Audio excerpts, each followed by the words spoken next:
JEE Mains inorganic chemistry. हमारा chapter है coordination compounds और इस वीडियो से हम टॉपिक 8 शुरू करेंगे जो कि है CFSE, crystal field splitting energy और कलर ऑफ कंपाउंड्स। ये क्रिस्टल फील्ड थ्योरी का टॉपिक है। तो पहला क्वेश्चन है और ऐसे हमारा क्वेश्चन नंबर 143 है, the complex with highest magnitude of crystal field splitting energy. तो हाईएस्ट मैग्नीट्यूड किसका होगा? डेल नॉट, इसको रिप्रेजेंट करते हैं CFSE का। यह क्वेश्चन 2023 में आया है। एक बार आप इसे ट्राई करिए, फिर हम आगे बढ़ते हैं। तो यहाँ पर जो साइज़ ऑफ कैटायन होता है वो जितना छोटा होगा उतना CFSE ज़्यादा होगा। तो ये कुछ रिलेशंस होते हैं जो आपको ध्यान रखना है। तो यहाँ पर अगर हम देखें तो ऑक्सीडेशन नंबर सबका +3 है ना, क्योंकि ये न्यूट्रल लिगेंड है। ये OH2 मतलब H2O वाटर है।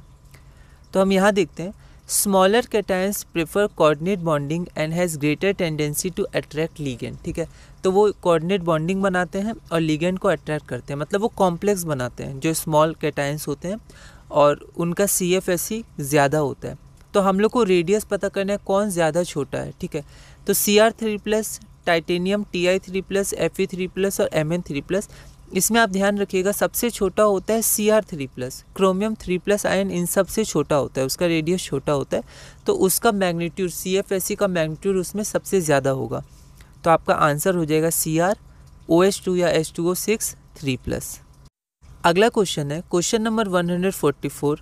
ये हमारा लिस्ट 1 में कुछ कॉम्प्लेक्स दिए हुए हैं और लिस्ट 2 में डेल नॉट का वैल्यू दिए हुए हैं। ठीक है, और आपको बताना है कि किस कॉम्प्लेक्स का डेल नॉट की वैल्यू क्या है। ये बहुत इंपॉर्टेंट क्वेश्चन है। ठीक है, इसमें एक फॉर्मूला होता है जिससे हम लोग वैल्यूज़ निकालते हैं CFSE का, तो इसे आप ध्यान रखिएगा।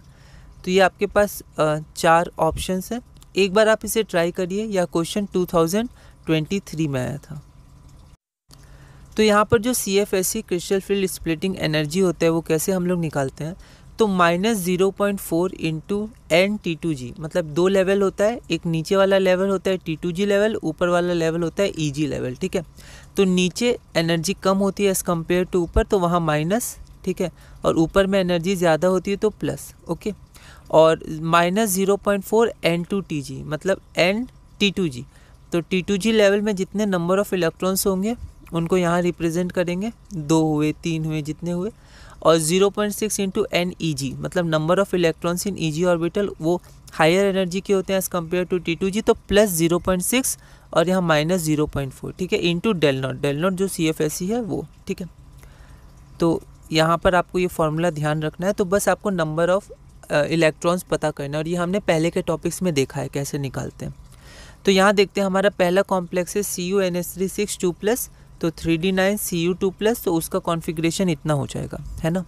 तो T2G में कितने इलेक्ट्रॉन्स है? 6 इलेक्ट्रॉन्स, तो -0.4 इंटू 6 प्लस EG में 3 इलेक्ट्रॉन्स है तो 0.6 इंटू 3 डेल नॉट, जो हमारा हो जाएगा -0.6 इंटू डेल नॉट हमारा CFSE है, उसका इंटू करेंगे -0.6 और निगेटिव आएगा। ओके, तो हमारा पहला का आंसर हो जाएगा -0.6।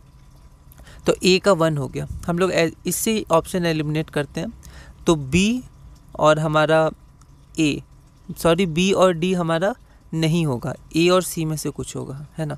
अब B हम लोग को पता चल जाएगा तो एक और ऑप्शन एलिमिनेट हो जाएगा क्योंकि अलग है। ओके, आगे बढ़ते हैं।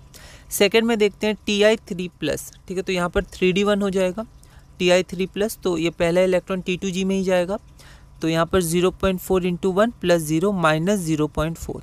देखते हैं -0.4 कौन सा है, तो सेकंड का आपका हो जाएगा 4, तो B का 4 ऑप्शन B का 4 हो जाएगा। एक मिनट, हाँ, तो आपका B का 4 हो जाएगा, तो आपका A हो जाएगा। ठीक है, ऑप्शन A। अब आपको आगे देखना ही नहीं है। ठीक है, पर फिर भी हम लोग क्योंकि प्रैक्टिस कर रहे हैं तो हम लोग C और D भी देखेंगे। तो C का क्या है? Fe3+, 3D5, और क्योंकि ये स्ट्रॉन्ग फील्ड लिगेंड है तो पेयरिंग हो जाएगा। ये सब हमने किया है, तो T2G में 5 इलेक्ट्रॉन्स आ जाएंगे। तो फिर से इस इक्वेशन में पुट करेंगे तो आपका आंसर हो जाएगा -0.2, और लास्ट जो हमारा है Ni2+, उसमें ये हो जाएगा 6 T2G में और 2 हो जाएगा EG लेवल में, तो -1.2। यहाँ देखिए थोड़ी गलती हो गई थी, 0.4 इंटू 6 होता -2.4। ठीक है, तो यहाँ आपका आंसर आएगा -1.2 डेल नॉट, तो हमारा ये आंसर हो जाएगा। तो 2 ही हम लोग पता करते तो हमारा हो जाता, पर हमने सारा देख लिया तो ऑप्शन नंबर ए हो जाएगा। ठीक है, आगे बढ़ते हैं। अगला क्वेश्चन है हमारा, तो ये मैंने लिख दिया यहाँ पर। ठीक है, यहाँ इनटू डेल नॉट होगा, पर यहाँ पर डेल नॉट ऊपर रिप्रेजेंट कर दिया गया था। ठीक है, इसलिए यहाँ डायरेक्ट वैल्यूज़ दी हुई थी।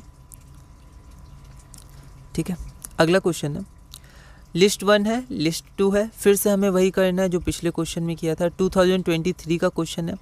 एक बार आप इसे ट्राई करिएगा, अगली वीडियो में हम इसे सॉल्व करेंगे।